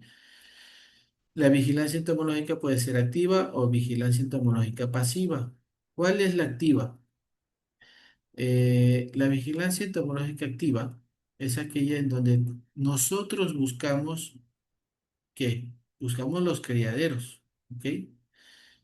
Eh, Buscamos directamente los criaderos. ¿Cómo? En zonas de vegetación no perturbada, ¿en dónde? Si es zona de vegetación no perturbada, en donde en huecos de árboles, cavidades o estructuras que almacenen agua. Y bueno, y en la actualidad, pues podemos hasta en un pequeño bosque encontrar una llanta que ahí la fueron a tirar. Y ahí va a estar el criadero. Y ahí colectamos, luego llevamos al laboratorio, separamos las larvas que creemos que son de Aedes, las que son de Culex, las que son de Anófeles, las llevamos a cría o si las queremos identificar directamente usamos claves taxonómicas para inmaduros de mosquitos, ¿verdad? Pero como está más, vigilancia entomológica en dengue está más guiada hacia áreas urbanas, ¿qué es lo que vamos a ir dónde vamos a ir a buscar las larvas de mosquitos? Esos muestreos los vamos a hacer en tinacos, en botes, en cisternas y etcétera. Ahí vamos a ir a buscar de forma activa la presencia de la larva. Después la identificación. Y dentro de la vigilancia activa, ahora en la fase adulta, ¿sí? Es el indicador teórico recomendado para medir la infestación, contacto, infección y riesgo de transmisión. ¿Ok? Existen algunos índices entomológicos para, en el caso de la vigilancia y muestreo de adultos. En el caso del muestreo o vigilancia de estos mosquitos, se pueden utilizar equipos que ya están diseñados y están certificados para aspirar mosquitos. Esta de aquí se llama una Backpack OMS, ¿ok? Y también hay unas aspiradoras como menos pesadas, más portátiles, que son aspiradoras CDC, ¿ok? Y claro, con esas vas debajo de las estufas, vas detrás de los refrigeradores, en los armarios, y ahí vas aspirando y aspirando y aspirando. Y después ya tienes los mosquitos, los llevas al laboratorio, los duermes, luego los identificas. Y obviamente cada casa va marcada, cada casa tiene su propio bote y va marcada del lugar donde fue registrado en GPS del muestreo. Si no, después de tantas casas de muestreo, van a decir, ¿dónde fue que encontramos? No sé, Aedes vitatus, ¿verdad? Entonces, todo eso se documenta. Ahora, la vigilancia pasiva, ¿de qué comprende? La vigilancia es nada más que el muestreo con trampas para colectar inmaduros. Este monitoreo de infestación o reinfestación en áreas libres del vector o de baja transmisión nos sirve para identificar dónde está circulando el mosquito adulto, ¿ok? ¿Con el uso de qué? Con el uso de omitrampas, que en el caso de México, el Sistema Nacional para Monitoreo de Aedes aegypti está basado en el uso de omitrampas. Son esos botecitos negros con una papeleta de papel filtro adentro, blanca, negro para atraer que venga el mosquito y blanca para en el caso de cuando pongan huevos, nosotros podamos retirar la papeleta. Una semana se deja la ovitrampa ubicada estratégicamente para que el mosquito lo vea atractivo para refugio y poner huevos, ¿verdad? Después de una semana, los trabajadores o la persona que está haciendo el monitoreo revisa la ovitrampa, saca la papeleta va identificada con todos los datos necesarios para que ustedes sepan dónde se puso esa ovitrampa. Y al retirarla, la desecan y luego buscan con una lupa o un estereoscopio si hay positividad de los huevos. Si esa bitrampa no sale positiva, ¿qué quiere decir? Ese índice de negativo de huevo, ¿qué significa? Que no hay hembras circulando a esa zona, ¿ok? Pero si sale positivo, nos da un nivel de infestación. 3 huevos es poco. Bueno, de pronto para mí, para la zona. Pero 300, 100, 150, hay escalas que se manejan en las guías operativas de Senaprece del programa de vectores aquí en México. Entonces, digo, no vamos a revisar cada uno de estos detalles porque sí, la verdad nos va a llevar todo el día. Ahora, las larvitrampas. ¿Qué son las larvitrampas? Las larvitrampas es un desarrollo de investigación entomológica que se hizo aquí en México, en Tapachula, donde se corta una llanta a la mitad, se recicla, se le hace un orificio, se le pone una pequeña válvula con un tapón, una válvula PVC con un taponcito, se llena hasta donde, poquito, unos 5 centímetros antes del borde de la llanta, de la circunferencia de la llanta, y como es negra, es atractiva para oviponer. Ahora, estas larvitrampas no tienen papel pellón ni papel filtro. ¿Por qué? Porque aquí nos va a permitir que no leer huevos. Recuerden que la ovitrampa era para eso, para leer índice de huevo. Ahora este es para leer índices de larvas, larvitrampa. También se deja una semana, en el lapso de una semana, los huevos depositados en las paredes de la llanta eclosionan, se convierte en larvita. Como es una llanta en el patio de una casa, se llena de igual de impurezas, la larva come. Cuando el técnico llega a recogerla, bueno, a muestrearla, saca el taponcito en una botellita, recoge todo lo que estuvo ahí, vuelve a poner el taponcito, se retira, etiqueta la botella y en el laboratorio obviamente volvemos a hacer el proceso de identificación de especies. ¿Qué sucede? Arriba es un método muy práctico, es muy sencillo. En una camioneta pueden caer como ¿qué? No sé si unas 1000 ovitrampas y de pronto las ovitrampas nomás van a entrar 20 porque ocupa mucho espacio. En las ovitrampas no las haces, ya las compras y la ovitrampa sí la tienes que hacer, es mucha talacha, es mucho trabajo.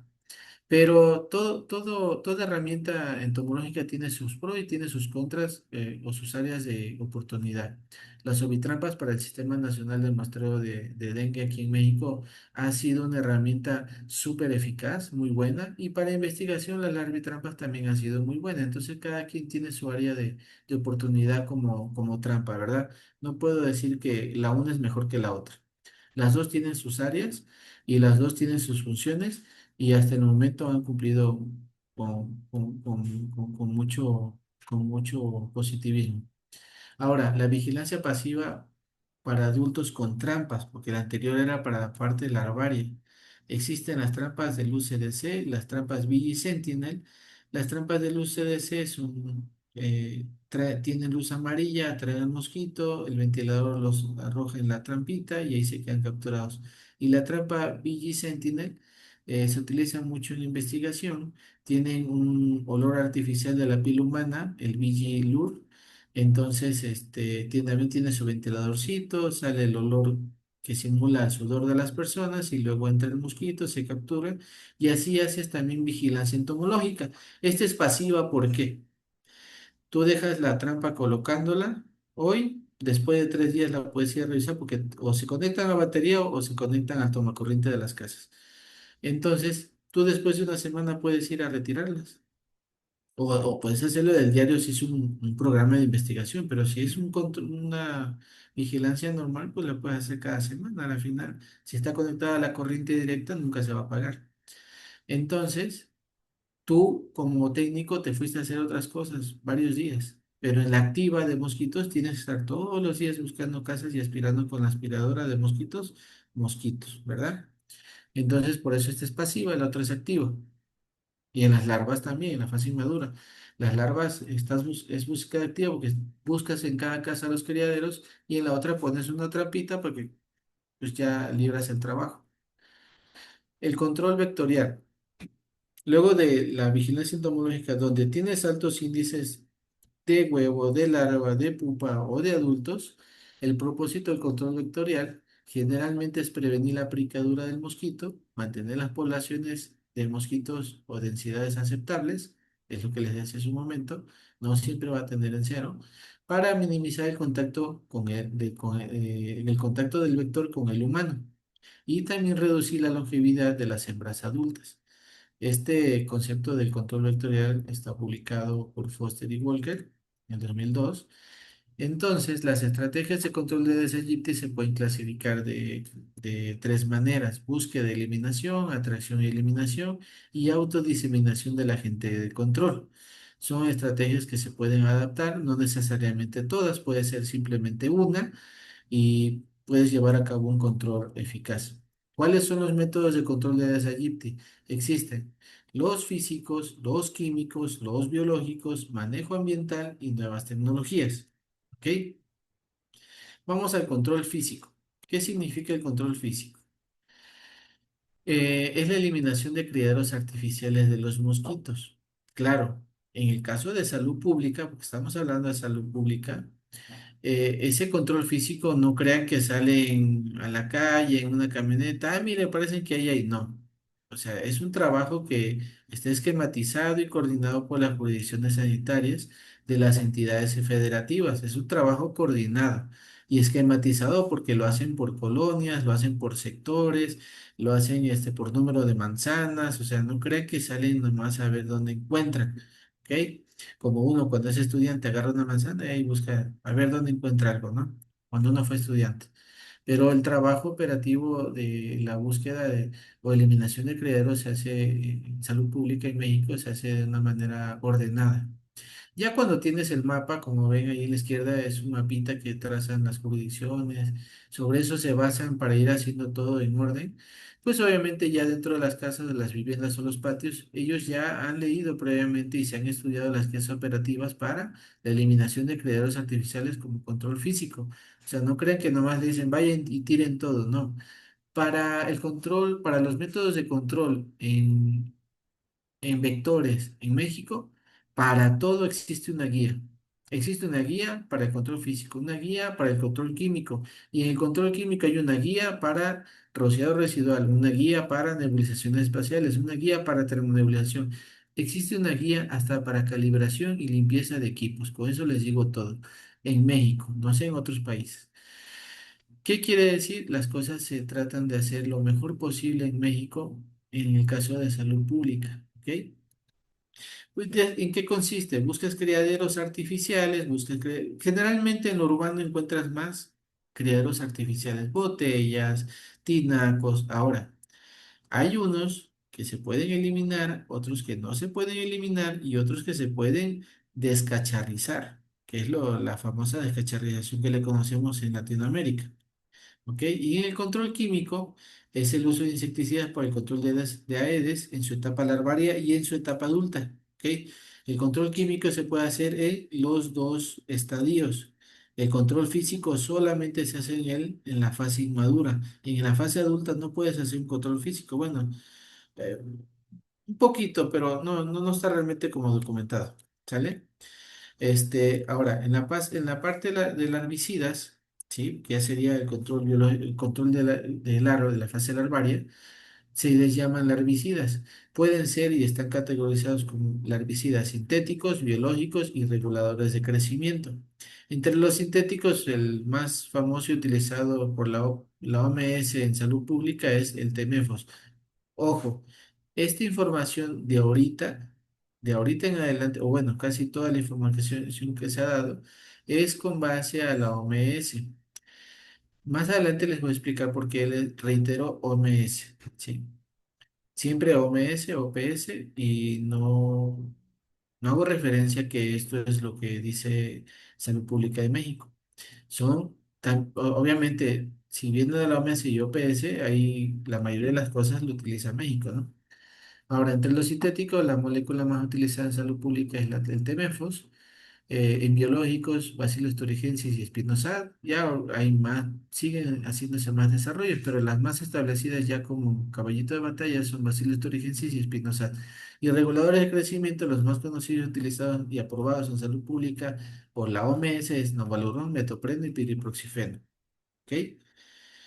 Ahora, aquí sí viene la parte operativa de cómo utilizarlos, porque les dije que no todos los criaderos son para todo. Hay unos que son tratables, controlables y eliminables. Ellos ya están clasificados ahora sí en la guía operativa de Senapres para los controles. No cree que entran y descacharrizan todo lo que quieran.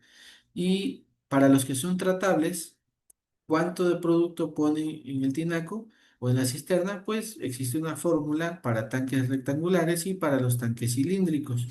Todo eso, obviamente no vamos a entrar en detalle, pero todo eso, todo lo tienen en las guías operativas los compañeros de vectores. Y en el caso de adulticidas, son los de acción residual, los de acción efímera. Los de acción residual son los que se utilizan en el rocío residual manual y el residual motorizado. Y las de acción efímera son las nebulizaciones ULB y termonebulizaciones ULB. La diferencia entre residual y efímera. La acción residual es para que el insecticida quede más tiempo haciendo trabajo sobre las superficies de lo que impregnas. Acción efímera significa que es la presencia del insecticida por cierto determinado número de tiempo y luego se va y ya no cumple ninguna acción. Los residuales, generalmente los polvos humectables, tienen una residualidad de 3 a 6 meses, concentrados emocionales y suspensiones concentradas de 2 a 3 meses. Eh, los polvos humectables son más residuales que los líquidos. ¿Cómo se deben qué características hay que tomar en cuenta para el rociado residual? En el caso de las guías operativas de Senaprece, están detallados muy claramente los lineamientos para hacer los rociados manuales y los motorizados. Ahí en esas guías las pueden encontrar, qué tipo de boquilla, la franja lineal, tamaño de descarga, desviaciones, tamaño de gota y etcétera, ¿no? Tanto para el motorizado como el manual. Y en el caso de la acción efímera, que son las nebulizaciones o termonebulizaciones, ¿sí? Se pueden hacer con microemulsiones, concentrados emulsionales y soluciones concentradas. Hay otras denominaciones de los líquidos, pero realmente estas son las más utilizadas. Igualmente, todo lo que es la calibración, las revoluciones por minuto, flujo, la velocidad de las caminantes que deben llevar la máquina OLB espacial, todos esos detallitos están en las guías operativas. Y para la termonebulización, igual, tamaño de gota, el caudal, la boquilla, si es para interiores o exteriores. La espacial ULB son las para exteriores y la termonebulización en algunas entidades federativas o algunos países es, todas es para el exterior, pero algunas son también, dependiendo del caso, para interiores, ¿verdad? Este es un ejemplo de cómo pasa un equipo nebulizador ULB en salud pública, haciendo de una forma de manzaneo, ¿sí? Rodeando manzanas. Y en el caso de los termonebulizados, o si lo hacen en los peridomicilios, pues van haciendo la aplicación de los productos en las zonas o áreas donde crean que están refugiados los mosquitos adultos. Recuerden que estas son aplicaciones para adultos, ya no son para mosquitos, para larvas. ¿Ok? Esto se puede hacer, generalmente se hace en peridomicilios. ¿Ok? Solo en casos especiales y muy controlados, y dependiendo del país o las entidades federativas, los hacen intradomiciliar, ¿sale? Las nebulizaciones térmicas pueden ser con insecticidas acuosos, como lo vemos aquí. ¿Qué quiere decir? Los insecticidas acuosos casi no se ve nube, y a pesar que es una termo, pero puede ser una microemulsión y trabaja muy bien. No se tiene que ver la nube para saber que el insecticida está ahí, ¿verdad? Este sí es una demostración de una termonebulización con un insecticida oleoso, no acuoso, y que sí se está aplicando en el exterior de las casas y haciéndolo como parte de control de una aplicación por manzaneo, ¿verdad? Se ve una nube muy escandalosa porque la diferencia es que este es un insecticida acuoso, digo, oleoso, y el otro es un insecticida acuoso. En las dos, el producto funciona, la aplicación y la técnica funcionan. Todas tienen su área de oportunidad. Insecticidas autorizados para el control de mosquitos de importancia de salud pública en México o en Latinoamérica. En el caso de México, no se puede utilizar cualquier producto. No, es que he escuchado y leí que utilizan malatión. No, yo conozco que venden malatión agrícola. Si es la misma molécula, sí, amigos. Las moléculas son las mismas. Malatión, deltametrina, imidacloprid, este, ¿qué más? Algunas otras moléculas son las mismas que la lambda-cialotrina, que la transflutrina, todas son las mismas. Aquí lo que hay que considerar cuando se trata de salud pública es que no se pueden utilizar formulados agrícolas, ¿sí? Una cosa es el ingrediente activo y otra cosa es el formulado. ¿Por qué? Porque los formulados agrícolas están diseñados para el uso en agricultura, ¿sí? Las condiciones de aplicación, las condiciones del ambiente y la aplicación son diferentes a la aplicación y control en urbano o salud pública, ¿ok? Y el impacto es diferente, tanto en la salud como en el ambiente. Las formulaciones de agrícolas no son aunque tenga la misma molécula, no se hacen de la misma manera, no se fabrican de la misma manera que las urbanas o que las de salud pública, ¿ok? Lo pongo como referencia porque en el caso de México existe una lista pública, no es secreto, es pública, para el uso, pero estas moléculas pasan por un proceso muy riguroso, o estos formulados pasan por un proceso riguroso de aceptación para el gobierno, no es que cualquiera pone ahí a que lo utilicen, ¿verdad? Ahora, para la operatividad en campo, como les manifesté hace un momento, cómo aplico, dónde aplico, qué producto aplico, todo está en norma oficial mexicana y todo está en guías metodológicas. En el caso de salud pública, todo está documentado en guías metodológicas. Guías metodológicas para el control herbario, guías metodológicas para la nebulización térmica, que para incluso hasta para el monitoreo y con movitrampas, que para limpieza y calibración de todo está documentado en salud pública. ¿Sí? Y así mismo debería ser para agricultura y así mismo debería ser para el control de plagas urbanas, que todo esté documentado y que todo venga con una referencia, ¿sí? No crean que estas guías metodológicas las hacen porque así se las inventan. Todas vienen autorizadas y vienen autorizadas, revisadas y sobre todo vienen de una referencia muy importante y se las he mencionado todo el día, toda la tarde. OMS y OPS, ¿ok? ¿Sí? Entonces, por eso les dije hace un momento, les mencioné las moléculas populares en salud pública para OMS. Dije Temefos, pero de pronto Temefos en Ecuador se usa, pero de pronto el Temefos ya en México no se usa. por algo ha de ser. Es que para todo existe una revisión, una prueba y un resultado. Entonces, de pronto aquí se utiliza malatión en microemulsión, pero de pronto en Ecuador se utiliza todavía malatión al 80%, 86%, el oleoso, ¿no? Entonces, aquí esto es dependiendo de dónde estás, de dónde quieres aplicar y qué reglas y normas te regulan en esa región. Y de antemano agradecerles de parte de toda la familia Tridente y mandarles un fuerte abrazo y muchas gracias por su atención. Muchas gracias, maestro, a seleccionar algunas de las que nos llegaron para que por favor nos apoye. Eh, Alejandra Rubio nos pregunta que si la malaria se encuentra en todo México o solo en zonas calientes con alta humedad. Bueno, Sí, como enfermedad, una enfermedad se puede reportar en cualquier estado, en cualquier entidad federativa.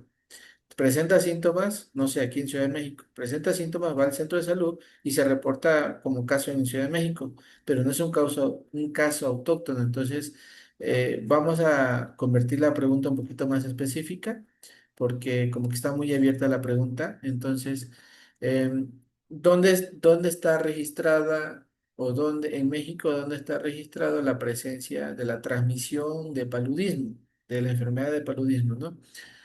En México, principalmente la zona del sureste era la más afectada, la zona del Pacífico también la más afectada. Siempre va a estar afectada en las zonas donde el vector esté presente.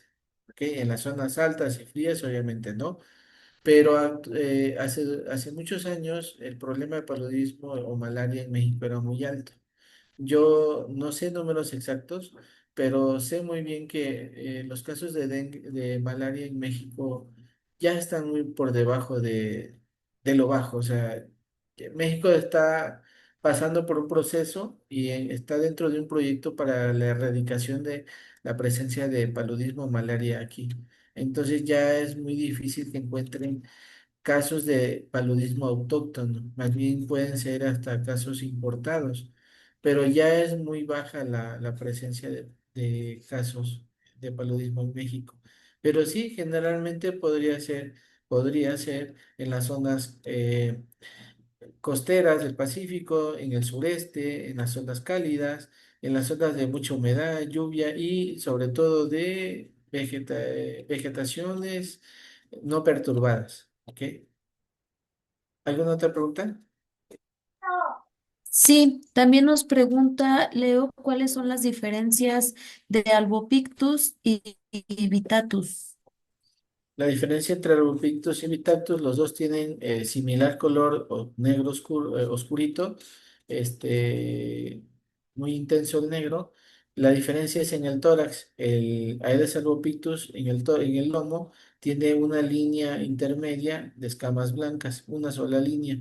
En el caso de Vitatus, tiene en los laterales del tórax ciertas pequitas o manchitas de forma lineal, alineadas en los laterales del tórax de color blanco. Esa es la diferencia taxonómica o morfológica para poderlos diferenciar. Pero los dos son del género Aedes y en el mundo los dos están considerados como mosquitos transmisores de arbovirus. Muy bien. También Jorge 20 millas, que está desde Bolivia, nos dice que en qué lugares prefieren poner los huevos, sus huevos, estos Los vectores. mosquitos, ¿en qué lugar? Naturalmente, los mosquitos preferían obviamente antes los criaderos naturales, pero actualmente entre los criaderos artificiales, que ya los mencionamos, llantas, floreros, tinacos, en las zonas urbanas, entre los criaderos más apetecibles, no me van a creer que todos van a decir cisternas y tinacos, casi casi está en primer lugar, o sea, como los más apetecibles son las llantas en desuso. Las llantas en desuso son un criadero muy apetecible para los mosquitos. Es oscuro, el caucho mantiene la temperatura estable durante la noche y que no se enfríe. Bueno, un poquito estable la temperatura del agua del criadero ahí en sí y obviamente están muy protegidas. Realmente las llantas en desuso o los cementerios de llantas en desuso son un criadero artificial muy apetecible por los mosquitos. Claro, eso como preferencia de criadero, pero si tú me dices cuál es el más abundante, obviamente son los tinacos, las cisternas y las piletas, ¿no? En las casas de las colonias, porque esas son en la mayoría, no todas las colonias tienen un cementerio de llantas, ¿no? Pero como apetecible preferencia, van a preferir siempre una llanta oscura.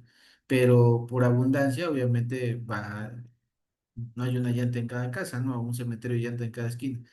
Pero sí, por abundancia, entonces sí serían los tambos de 200 litros, porque es agua que está siempre estancada. De Luis Ernesto nos dice, si en Durango se detecta presencia de varias especies de mosquitos en un mismo criadero, ¿cómo afecta la competencia entre estas especies el control de sus poblaciones y qué estrategias se pueden utilizar para aprovechar esta dinámica a favor del manejo integrado? Bueno, si dentro bueno, si en criaderos está la presencia de varias especies, realmente para que tú puedas medir esa competencia, pues obviamente no lo vas a hacer por criaderos, sino lo vas a hacer por zonas. Entonces, realmente la competencia no sería un problema para el desarrollo de una especie de un mosquito transmisor. eh, la competencia no va a desplazar, bueno, en algunos casos no lo va a desplazar, dependiendo, Aedes aegypti es una especie muy poco desplazable por otras especies de mosquitos porque su fase larvaria tienen una gran capacidad de convivir con otras especies de larvas de mosquitos, a menos que sean larvas de anorrinco, perdón, larvas de toxorrinquitis, que obviamente son de efímeras, que son otros artrópodos, otros insectos que son depredadores naturales, pero entre especies la competencia no hay mucha competencia. Realmente Aedes aegypti se ha sabido adaptar y a vivir con otras especies y seguir siendo un transmisor eficaz. Ahora, en el caso de los métodos de control, lo comento. Cuando tú ves esa convivencia, tú ya la ves en un papel, ¿sí? Lo ves en un papel, no lo ves en campo. ¿En qué sentido que lo ves en un papel? El técnico trajo las muestras, las procesaron, identificaron, registraron, luego las pasaron por, no sé, un estadístico y luego vas a ver, lo vas a ver los resultados en un papel. Cuando ya pasó eso y tú quieres establecer un método de control, tú el método de control lo vas a hacer con base a la guía operativa de dengue. Entonces, si tienes Aedes albopictus y Aedes aegypti y tienes que hacer control larvario, no vas a decir para Aedes aegypti le voy a poner teméfus y para el otro un biológico, o sea, va parejo para todo. Entonces, la estrategia de control va guiada hacia el mosquito, ¿sí? No, ni siquiera para las especies. Bueno, en este caso es Aegypti, pero si se lleva Aedes albopictus o si hubiera Aedes vittatus ya establecido, también se lo va a llevar. Una nebulización se las va a llevar, una termonebulización también, una descacharrización va a barrer con todo, un control con larvicidas también va a barrer con cualquier larva de mosquito que esté ahí presente, hasta puede ser Culex, no necesariamente el mismo género, pero sí tiene que primero, para establecerse métodos de control químico, tiene que haber, de perdido, tiene que haber la especie identificada que está ahí presente, que en este caso es Aedes aegypti o Aedes albopictus. Muy bien. Otra pregunta también de Jorge Veintemillas. Bueno, primero comentarles, ya nada más vamos a elegir unas cuantas, reitero por el tema del tiempo. Dice, ¿cómo se explica la presencia de mosquitos en jardines de casas que no presentan fuentes de acumulación de agua? Ok, esa es una muy buena pregunta urbana y créanme que, digo, va a parecer chiste lo que voy a responder, pero mi suegra me lo pregunta siempre. Eh, Porque, ¿qué sucede? Tú en tu jardín, tú controlas todo. Tú no permites tener criadero, tú no permites tener la vegetación de tu jardín muy alta, porque mantenerla alta significa refugio. Pero sin embargo tienes también plantas, ¿no? Entonces, pero no tienes ningún criadero artificial con agua, sin ningún artefacto con agua, ninguno natural con agua, no tienes nada con agua, ni la cisterna, es más, la cisterna le pones una tapa hermética. ¿Y tu vecino? Tú lo haces en tu casa, pero ¿y el vecino? El mosquito Aedes aegypti puede volar hasta 120 metros para buscar comida.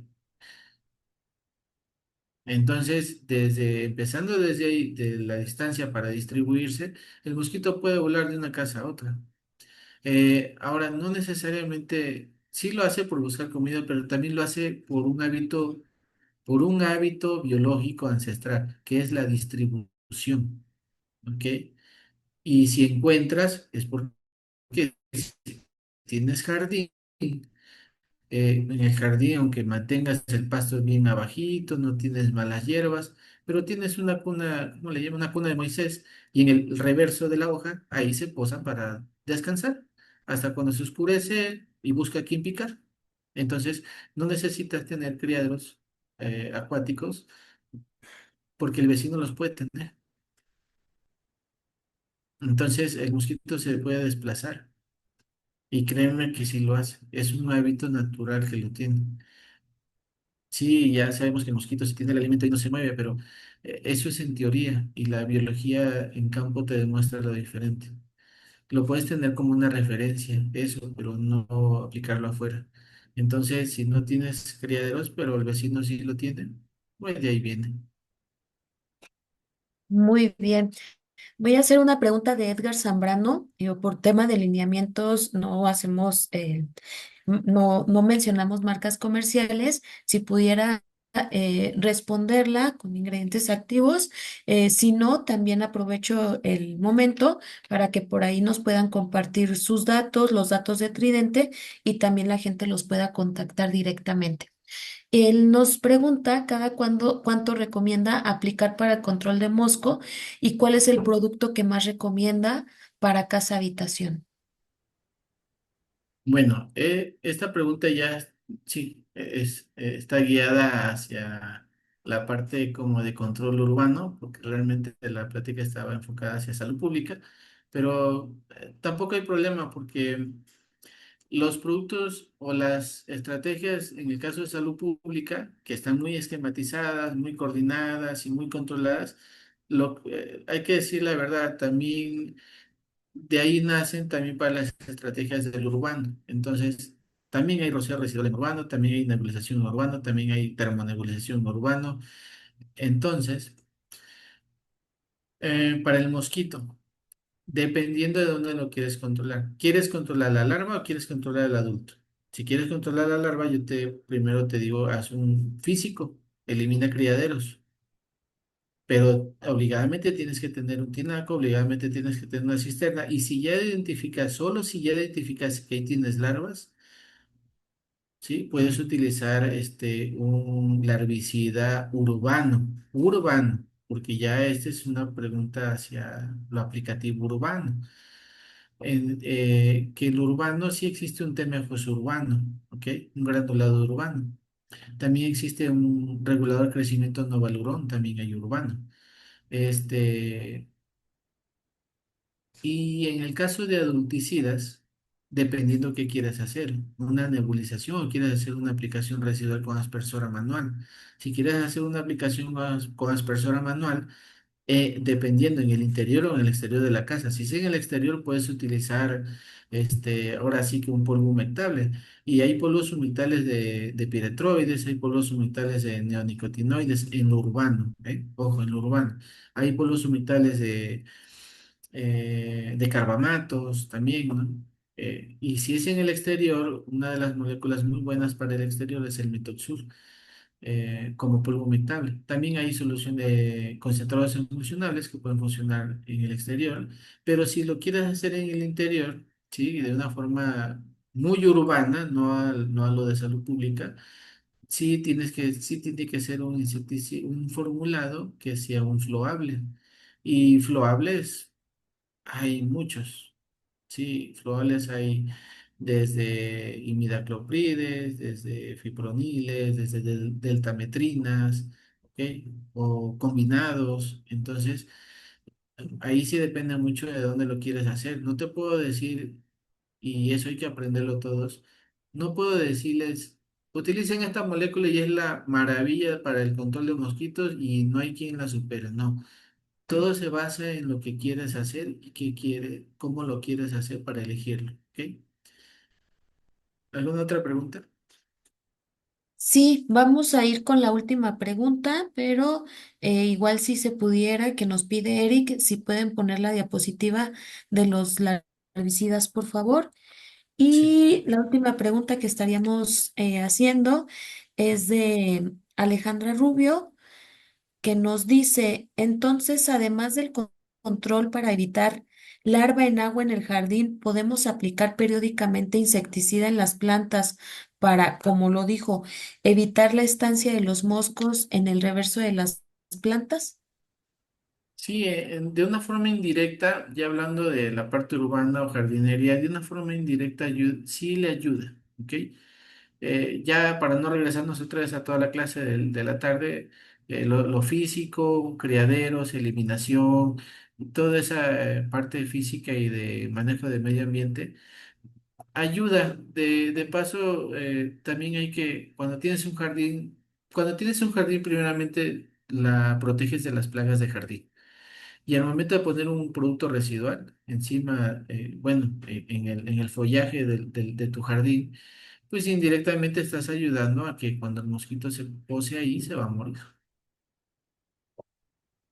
Igual, una nebulización en frío con un producto de banda azul, te va a ayudar también. Están refugiados ahí y si los impregnas directamente con una nebulización en frío, pues vas a acabar con la población en esos días. Ujú.